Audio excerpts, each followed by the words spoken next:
Hi there, everyone. It's that time again, I guess.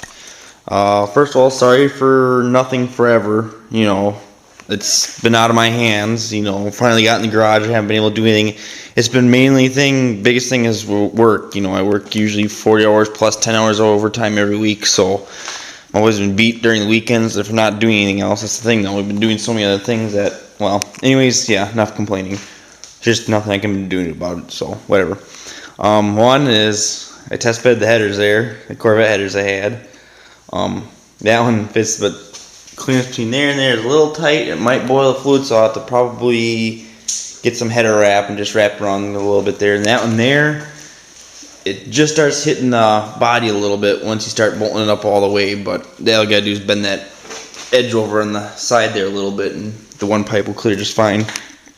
And again, just wrap a little header tape around it so you're not heating up the body right there and burn your toes. The one thing I have kind of got done that's any accomplishment whatsoever is, let me get some more light. I did this finally tonight. I got a steering column hooked to the steering box. First of all, I changed it from that turd there with the stupid shaft, permanent shaft. And like I showed you last time, I got the steering column. Right now it's just held in there by a strap. And the brake pedal will have to be cut about an inch and a half out of it to clear the steering column. In fact, it should be over a little further, but yeah, steer's nice. Even got it centered too, or pretty darn centered anyways. Next thing I have to do is make a bracket obviously for it. It should bolt to the floor just fine. It might stick out a little. The way it's bolted is preventing it from being flush with the floor, so I'll figure something out. Maybe a little wood spacer or something or whatever. But the problem with this though is I got it to work, as you can see, but it was almost, I had to really think of an idea there, because what I wanted to use was, first of all, I had this original joint. This is the original joint for our GM steering columns. And I don't have it. I must have threw it over on the bench. But anyways, well, what they do is after this joint here, the shaft on the pivot point comes out and goes to the steering box on a GM car. Well, I cut off with about 8 inches left, the shaft. But the problem was, with this being permanently mounted the way it is, well, not that you couldn't, I could always move the bracket back, but, in case of header clearances or whatever, I wanted to keep it right here and that, and it would take a lot of time to do that. Kind of got lazy about that. But, so what the idea is maybe get rid of this joint and try a swivel. A lot of rat rods have them. But the only problem is I can only find heavy duty ones at the store, and they want $75 for the damn things. And, you'd have to weld one end to either the shaft or here, and well, probably to the shaft, and then bolt the other end somehow to this, which you'd have to figure out some way. So you still have to sit there and monkey with the damn thing. So, and the thing is, so yeah, I couldn't have, I just wasn't gonna spend money on them. And I couldn't find any small ones, and there's some online, but they still wanted $20-$30 for them. So I was like pissed on it. So what I did was, I took this apart. These aren't supposed to come apart, really. They got these flanges here bent over, so you can't take them apart. But what I did is bent them back. And then what I did is took the shaft out, cut it right as before the joint. And then what I did was took that, welded it to the end of the shaft. The shaft only ends right about here. Yeah, it's only about an inch tall shaft. The only problem is the top of this is aluminum. You got a rubber seal, and you got the bearing right there. So what I did was I just turned the welder really, really high, and just did about 5 big bead welds. It's welded all the way around. There's no gap. There's nothing. It welded actually. It worked really perfect. And I just every time I'd weld it, I'd just dunk it in water real quick to cool it down and prevent this from burning up. So, and it actually worked perfect. Either way, I was gonna have to end up welding it anyways. The only problem was I didn't think of it is the way if you know what these look like on the inside, there's a dowel or whatever to hold the bearing blocks. It's hard to describe.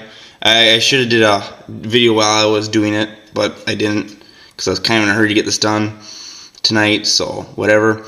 No, anyways, it prevented you from putting this rubber boot on. Well, I eventually got it stretched around it. It was pretty tough. The other thing is there's a little metal spacer.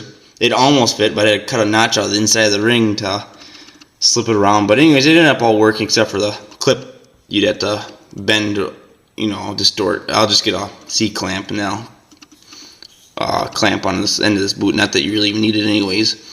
But yeah, and then I just put this in the vise, stood the steering box in it, and just bent the tabs back over. And then she was done. Then I just bolted back into here and bolted that back up, and there you go. That's how you can.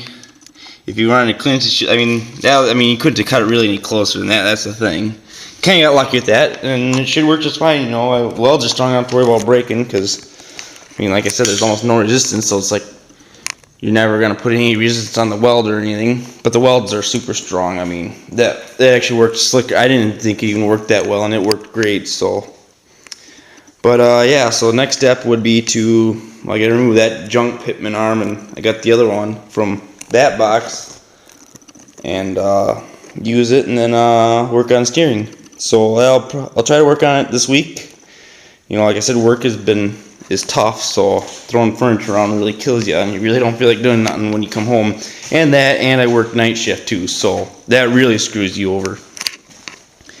And yeah, and I figured an idea for the rear anti-sway bars. I'll end up, I don't know why I didn't think of it, but I could really utilize these.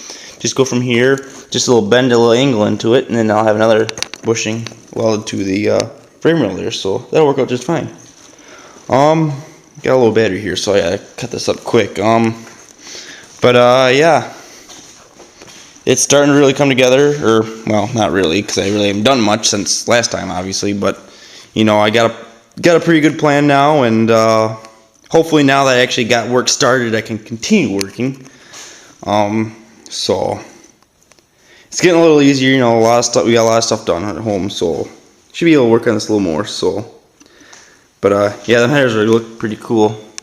I think I should be able to utilize them, as long as, you know, the master cylinder won't be an issue. It shouldn't be, because without any hood or anything, you're always getting the air pass, and with a little bit of header wrap, it should be fine. Should's a key word, but we'll find out. If not, I'll come up with something. Either move the master cylinder. Well, that probably wouldn't happen, but, well, I'll figure out something. But, and that's if it's an issue. So,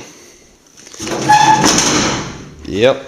And then for this here, I'll just, you know, have a plate here, cut out a hole, and it'll run down to here underneath the rocker, come back up right here, and then like I showed you before, I got them side pipes, so, and they'll come out and point at you. So we're all good here, and yeah, until next time, which hopefully is sooner than later, like it has been. Yeah.